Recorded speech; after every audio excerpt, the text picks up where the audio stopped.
e só viveram o bastante para, de certo modo, trazerem uma luz e fazerem-na brilhar, mas eles deixaram muitas coisas em trevas. Adiante veio a era pentecostal, assim como a era luterana, se desviaram pelos galhos, mas ainda assim, não diga que não estavam certos, estavam, mas há coisas incompletas que não podem ser explicadas. Mas então, por quê?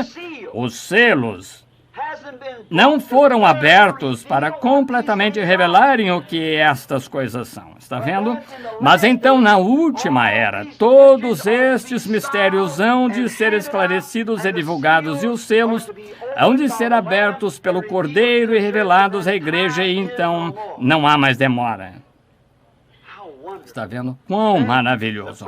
Então, o livro, então, é um livro de redenção, porque, então, segue adiante. Vamos expor mais tarde como 144.000 são introduzidos e assim por diante, são judeus. Agora, Paulo, leiamos um pouquinho. Eu tomo algumas dessas escrituras, penso que devíamos lê-las. Agora, abramos todos Paulo em Efésios 1. Vejo que muitos deles estão escrevendo, estão com seus cadernos, anotando as escrituras, marcando em sua Bíblia como referência. Assim, isso é ótimo. Gosto que vocês façam isso. E então, vão para casa e o estudem. E se vocês mesmos estudarem, então entenderão melhor. Simplesmente estudem e peçam a Deus para ajudá-los a entender. Agora, leiamos uma escritura que tenho anotado aqui, Efésios 1, 13 e 14. Agora, em quem também nós estamos, depois que ouvistes a palavra da verdade e o evangelho da vossa salvação, e tendo nele crido, fostes selados com o Espírito Santo da promessa, o qual é o penhor da nossa herança, para a redenção da possessão de Deus, para louvor da sua glória. Estão vendo? Agora, enquanto temos as escrituras abertas, vejam, o Espírito Santo aqui, ele mesmo é um selo. O Espírito Santo é um selo. E um selo significa o quê? Uma obra concluída. O Espírito Santo sendo um selo para o indivíduo. E para esse indivíduo, quando ele recebe o Espírito Santo, então seu tempo de gemer terminou. Veja, porque é uma obra concluída. Como eu trabalhava para a companhia ferroviária, enchemos vagões de carga com latas e tais da fábrica de conservas, mas então, antes que aquele vagão pudesse ser selado, o inspetor se aproximava para ver se o vagão estava adequadamente carregado. Senão, a primeira vez que ele desse um encontrão com alguma coisa, espalharia as coisas, quebraria, e a companhia ferroviária seria responsável. E aquele inspetor testava tudo para ver se estava adequadamente no lugar. Se não estava, interditava o vagão. Então, tínhamos de fazer tudo de novo até o inspetor estar satisfeito. E então, quando o inspetor está satisfeito, fecha a porta. O inspetor fecha a porta. E o inspetor coloca um selo nela e então ninguém pode abrir este selo até que ele chegue ao seu destino. É isso que o Espírito Santo tem feito. Está vendo?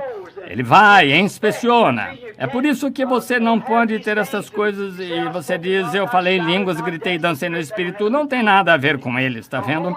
O Espírito Santo inspeciona essa pessoa até que ele esteja completamente satisfeito e saiba que ela está... Então, ela é selada para seu destino eterno. Não há nada que possa jamais abrir esse selo. A Bíblia, você está anotando suas escrituras, Efésios 4:30 disse, não entristeçais o Espírito Santo de Deus, no qual estáis selados para o dia da vossa redenção. Guarde essa palavra redenção. Veja, até o dia em que o livro da redenção tenha sido revelado e o Redentor venha para requerer sua possessão. Nada pode fazer isso, está vendo? não o entristeçais. Faça coisas que agradam a Deus, porque o livro está selado. Agora, e você está selado. O Espírito Santo, ele próprio é o selo. Selo significa... Agora, essas são palavras que tomei do dicionário. Selo significa uma obra consumada.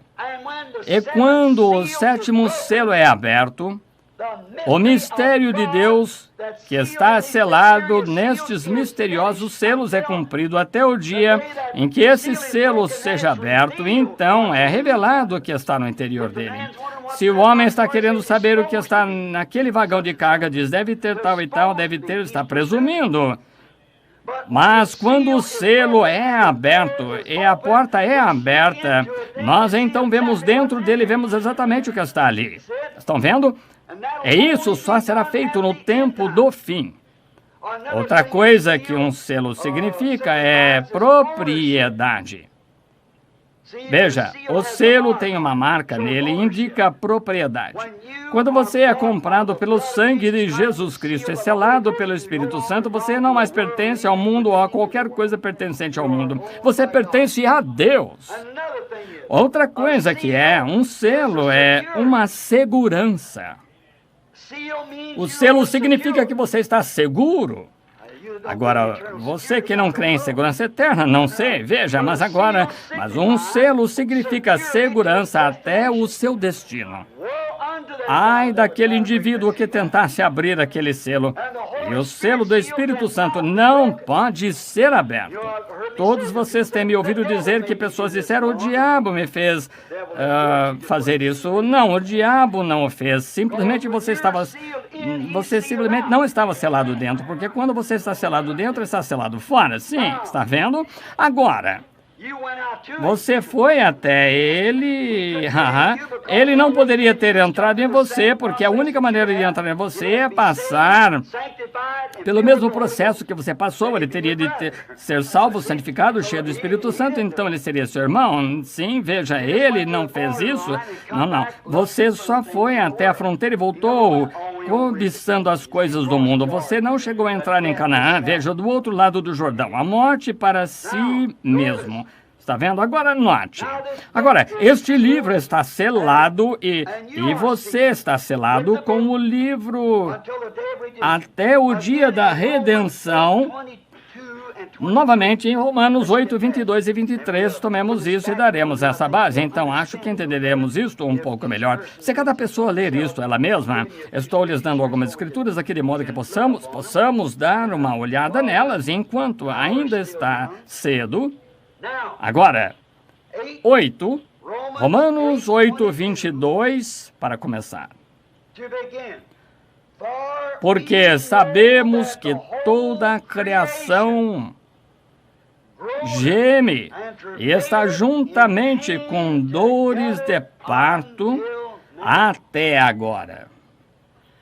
E não só ela, mas nós mesmos que temos as primícias do Espírito, também gememos em nós mesmos, esperando a adoção, a saber, a redenção do nosso corpo. Oh, que coisa, que coisa. Isso não faz com que nós velhos nos sintamos bem? Isso deveria fazer todos nos sentir bem. Esperando por essa hora. Entendemos que isso acontecerá na primeira ressurreição. Está vendo? A natureza está gemendo. Nós estamos gemendo. Tudo está gemendo porque percebemos que há algo que não está certo. E a única maneira de você poder gemer e esperar por isso é porque houve nova vida que entrou aqui, que fala de um novo mundo. Como a esposa aqui, não faz muito, fomos aqui ao supermercado e eu disse, encontramos uma coisa estranha, uma senhora estava de vestido e foi tão estranho, veja. Elas estão, praticamente todas elas não usam vestidos e de algum modo são esquecidas, elas saem sem eles. Assim então nós... são intencionalmente esquecidas. E, deste modo, Meda me disse, ela disse, Bill, por que é assim? Ela disse, eu disse, é só o espírito da nação. E eu disse, quando você vai à Alemanha, eles têm certo espírito. Vai-se à Finlândia, eles têm um espírito nacional. Você vem à América, nós temos um espírito nacional. Nosso espírito nacional é de gracejo, anedotas. Sabe por quê? Nós fomos fundados sobre a doutrina dos apóstolos. Estávamos lançando o fundamento baseado na liderança de grandes homens como Washington Lincoln. Mas nos deslocamos desse fundamento e sabemos que sofreremos as consequências. Sabemos que uma bomba atômica tem nosso nome escrito nela. Sabemos que a escravidão está à nossa frente. Não precisa ficar se enganando, isto me faz lembrar de como alguns comediantes vão e contam estas anedotas e se comportam indevidamente. As mulheres comportam da maneira que fazem, os homens juntos. Simplesmente me faz lembrar de um garotinho atravessando o cemitério, assobiando, tentando fazer crer que não está com medo. Claro que está com medo. Ele não está enganando ninguém, é por isso que está assobiando. Está tentando dizer que não está com medo, mas está. Esse é o problema hoje, mas que bendita esperança para o crente que está erguendo as mãos, porque nossa redenção está se aproximando. Quando ele vê essas coisas aparecendo, é um grande momento para o crente. Agora, estas coisas, o gemer em nossos corpos, já notou uma árvore como ela luta pela vida? Ela quer viver. E note um animal como na morte, como ele luta. Note um ser humano, tudo. A natureza está gemendo. Nós, em nós mesmos, estamos gemendo. Está vendo? Sabemos que há algo errado. Vemos por estes versículos que alguma coisa se perdeu, tanto para o homem como para a terra. A criação de todo tipo perdeu algo, porque vemos por esta palavra inspirada que ela está gemendo por alguma razão. Você não geme a não ser que haja uma razão para isso. Como falei da tinta, há uma razão. É assim ao se orar pelos enfermos, até que você possa encontrar a causa. Conheço a cura, mas tenho de encontrar a causa. É por isso que as visões são tão necessárias e se sobressaem, revelam o segredo do coração, contam a pessoa onde se cometeu o seu engano e o que fazer. Está vendo? Não importa quanto medicamento tome, quanto azeite se derrame na cabeça deles, quão alto alguém gritasse sobre você, se há algo errado, permanecerá ali mesmo. Eu disse, ele que é Satanás. Veja, hoje, tão avançados como estamos em medicina, ainda não sabemos nada sobre essas coisas. Você diz, ele tem câncer. Bem, isso não é nada. Isso simplesmente designa o que aquilo é. Isso designa o nome médico câncer. Isso não tem nada a ver com o que ele é. Esse é o nome pelo qual chamamos. Apenas o chamamos pelo nome de câncer. Mas realmente, o que ele é, analise-o. É um demônio. Agora, dizemos pecado.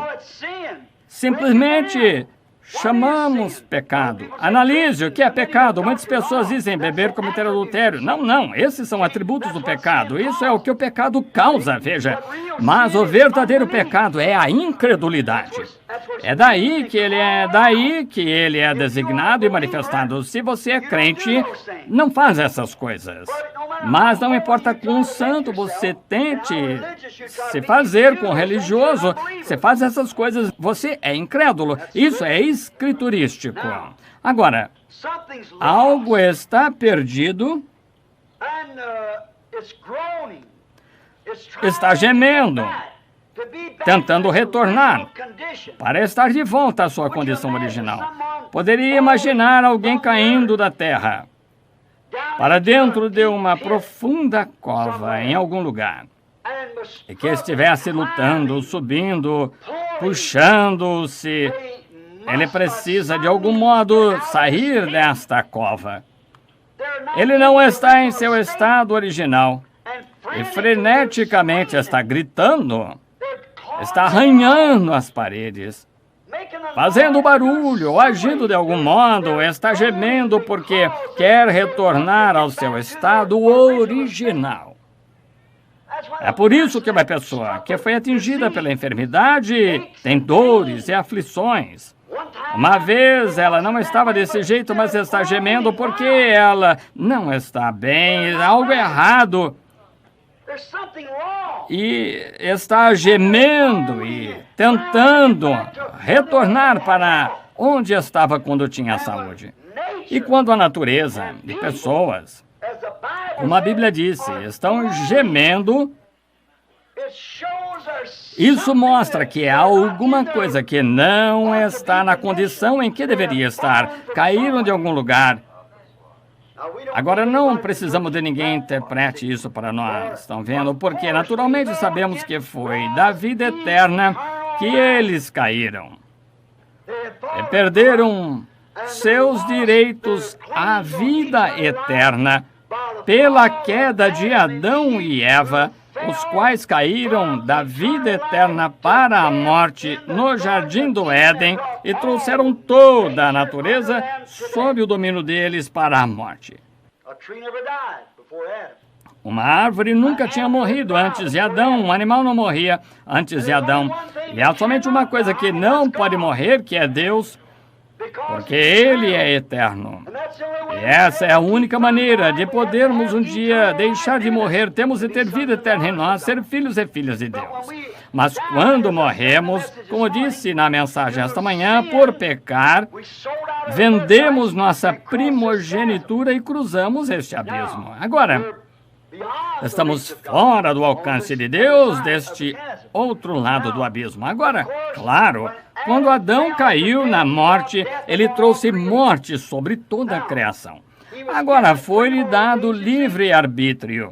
Foi-lhes dado exatamente como a nós, para assim fazer uma escolha. Agora, Adão e Eva, no princípio, havia uma árvore do certo e do errado diante deles, e essa mesma árvore encontra-se diante de cada um de nós. Veja, Deus não está fazendo para Adão ou para Eva. Você diz, bem, foi culpa deles. Não, agora não é. É sua culpa. Você não pode colocá-la em Adão agora, você tem de colocá-la em si mesmo, porque o certo e o errado se encontram diante de você. Estamos na mesma base que Adão e Eva. Mas, veja, quando somos redimidos, não queremos mais a nossa própria escolha, mas queremos a escolha dele. Está vendo? Está vendo? Agora, Adão e Eva queriam sua própria escolha. Eles queriam descobrir o que era ter sabedoria, de modo que buscaram desvendá-la, e isso causou morte. Agora, quando um homem foi redimido, ele não se importa mais com a escolaridade, ele não se importa mais com as coisas do mundo, a sabedoria do mundo. Ele não quer absolutamente nenhuma outra escolha. Cristo foi sua escolha e só isso está redimido. Ele simplesmente não quer mais conduzir-se a si mesmo. Ele não quer que ninguém lhe diga aonde ir e o que fazer. Espere e constata a escolha do seu Criador. Então vai em nome do seu Criador quando o Criador lhe diz para ir. Mas o homem que busca sabedoria quer encontrar, bem, esta paróquia é muito boa, mas eles pagam mais lá, de modo que vou para lá. Veja, sabedoria. Agora, quando Adão pecou, ao dar ouvido ao arrazoamento de sua esposa, ao invés de se firmar na palavra de Deus, foi isso que fez Adão pecar. Sua esposa arrazoou com Satanás, e então apresentou o produto a Adão, e Adão largou a palavra e se vendeu. Ele perdeu também sua herança, quando perdeu seu companheirismo e direito à vida. Lembre-se, no dia em que dela comeres, nesse dia morrerás. E quando ele perdeu sua vida, ele também perdeu sua herança na vida, porque ele tinha completo e supremo controle da terra. Ele era um Deus da terra. Deus é o Deus do universo em todos os lugares, mas seu filho tinha esta terra sob seu próprio controle. Ele podia falar, ele podia dar nome, podia dizer, ele podia parar a natureza, podia fazer tudo o que queria, mas quando fez isso, perdeu sua herança. Agora, Adão podia dizer que esta montanha aqui se mude para lá, e assim o faria. Adão podia dizer que esta árvore aqui se desarraigue e se plante aqui, e ela faria. Porque ele tinha completo e supremo controle como um Deus menor em sujeição a Deus nosso Pai, porque era um filho de Deus.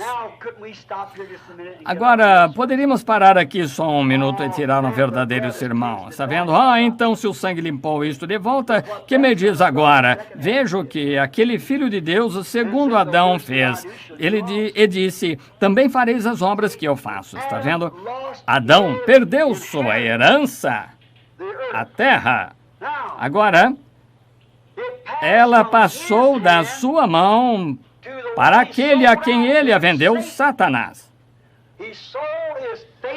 Ele vendeu sua fé em Deus pelos arrazoamentos de Satanás.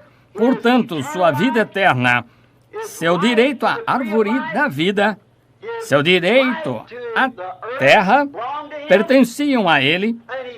E ele perdeu o direito a isso por completo para as mãos de Satanás, passou isso da sua mão para Satanás. Portanto, agora, ela retornou e foi poluída, e a semente de Adão destruiu a herança que Adão deveria ter tido, que é a terra. Isso mesmo. Veja, a semente de Adão. Eu parei o outro dia lá em Tucson, onde moro. Eu estava conversando com alguém lá no topo da montanha, olhando para baixo. Eu disse, e o que você acha que 300 anos atrás os antigos pápagos passavam ali com suas armações de vara arrastadas por um cavalo, com sua mulher e filhos sentados na parte de trás, cavalgavam lá para algum lugar e viviam pacificamente. Não havia adultério, uísque, jogo, nem nada entre eles. Viviam de modo limpo e o coiote descia pelo leito dos riachos secos cada noite através de Tucson, aqui uivando, e a algarobeira e o cacto floresciam por toda a parte nas margens. E Jeová olhou para isso e deve ter sorrido. Mas o homem branco foi nessa direção. E o que ele fez? Arrancou os cactos, poluiu a região com latas de cerveja e garrafas de uísque, arruinou a moral da nação. A única maneira que ele podia vencer os índios era matando o seu alimento, o búfalo. Quando eu estive lendo em Tombstone, no outro dia, no museu, eu vi os retratos de Jerônimo. E muitos de vocês talvez pensem que Jerônimo foi um renegado. Para mim, ele foi um genuíno americano. Somente estava lutando por aquilo que era certo, que Deus lhe havia dado uma terra, uma nação e um lugar para viver. Eu não o culpo. E quando aqueles soldados brancos entraram lá e pela força tomaram a terra e matando-os como um bando de moscas, e lá estava o quadro original do Centro Médico de Jerônimo, ou seu hospital. Eram 2 ou 3 cobertores sobre um pedaço de algarobeira e aqueles índios verdadeiros, genuínos americanos, feridos, lutando por seus direitos dados por Deus. E lá Jerônimo com seu próprio bebê sobre os quadris lá de pé, vendo seus próprios guerreiros sangrando, morrendo, sem penicilina nem nada, sem maneira de ajudá-los, genuínos americanos dados por Deus. Então chamá-lo de renegado, eu o chamo de cavaleiro. Cochise nunca teria se rendido, ele era velho, mas o exército americano, todos perfilados ali, saíam e matavam o búfalo, faziam excursões, e Sharp inventou o rifle para o búfalo e iam lá e diziam: tive um bom dia hoje atirando de um vagão de carga ou de um vagão de passageiros. Diziam: matei 40 hoje, 40 búfalos que teriam mantido a tribo inteira de índios por 2 anos ou mais. O que faziam com eles? Deixavam-nos caídos no deserto. A carniça deles enchia as terras, fazia as terras gerarem mal, os coiotes comiam. Quando o índio matava o búfalo, havia uma cerimônia religiosa. Ele pegava os cascos e guardava para fazer panelas. Sua carne, eles comiam até a carne das entranhas. Tomavam toda a sua carne e a penduravam e a secavam. Seu couro era secado, faziam roupas e tendas, não havia nada. Mas quando o homem branco chegou, o renegado é o homem branco, ele é o velhaco, e chegou e exterminou aqueles búfalos e matou aqueles índios de fome. Qualquer homem genuíno lutaria por seus direitos dados por Deus. É uma mancha na bandeira americana o que fizeram com os índios americanos. Afinal de contas, pertencia a ele. O que vocês achariam se o Japão ou a Rússia viesse e dissesse: saiam daqui, recuem, fizesse conosco e com nossos filhos o que fizemos com aqueles índios? Mas lembrem-se, nós semeamos e agora vamos colher. Essa é a lei de Deus. Vocês sabem, há tempo de plantar e então de colher. Acho que aquilo foi uma pena. Sim, Senhor. Agora, o que aconteceu? A semente poluída de Adão tem poluída e absolutamente destruído a terra. Sabiam que a Bíblia diz isso? E porque ela tem feito isso, a semente poluída de Adão, Deus os destruirá. Querem ler isso? Vejamos, tenho isso anotado. Abram em Apocalipse, capítulo 11, e verificaremos. Vamos para Apocalipse, capítulo 11, e veremos o que Deus disse acerca daqueles que estão destruindo a terra. Capítulo 11, tomemos o versículo 18, creio que é 11, 18. Aqui estamos. E iraram-se as nações, e veio a tua ira. Agora observem a ira de Deus.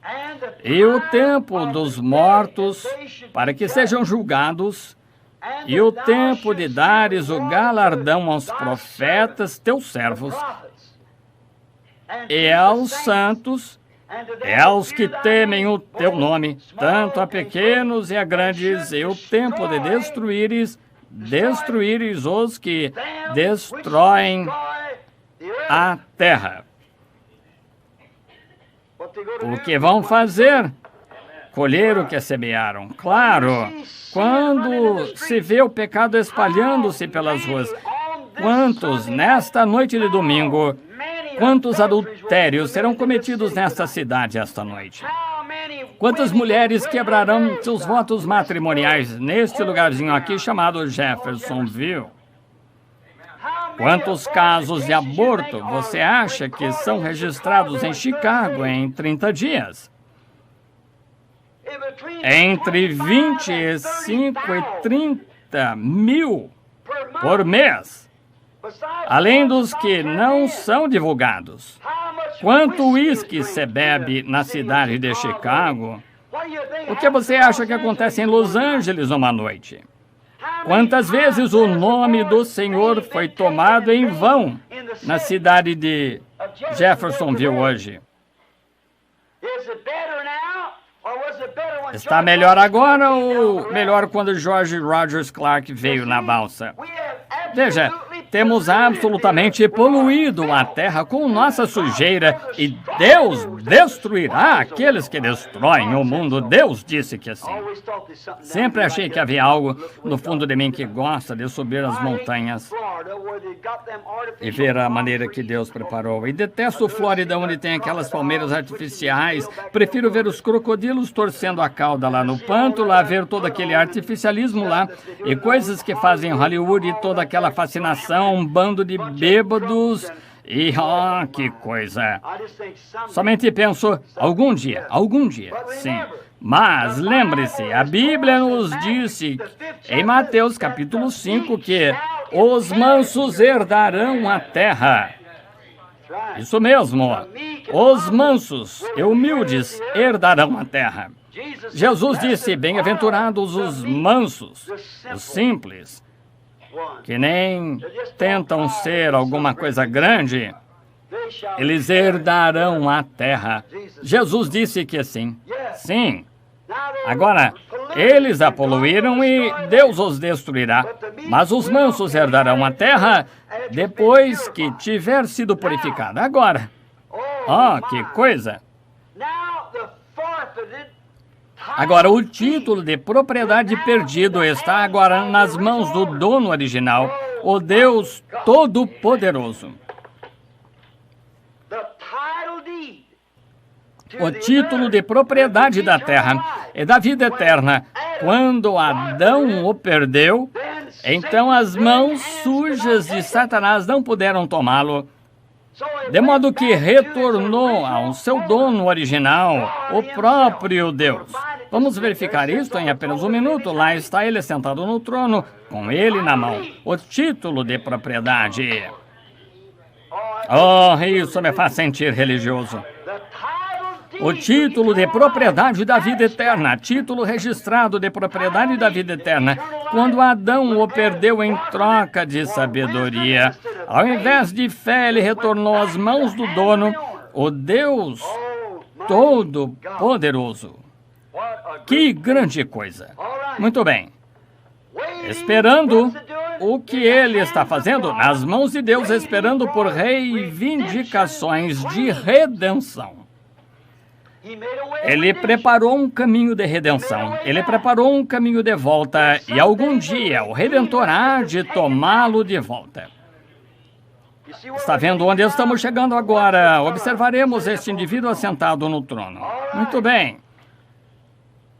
Esperando por reivindicações de redenção. Sua redenção.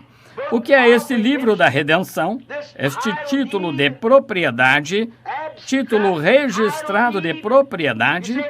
O irmão diz registrado. O que significa registrado? Significa que foi feita uma análise até sua origem.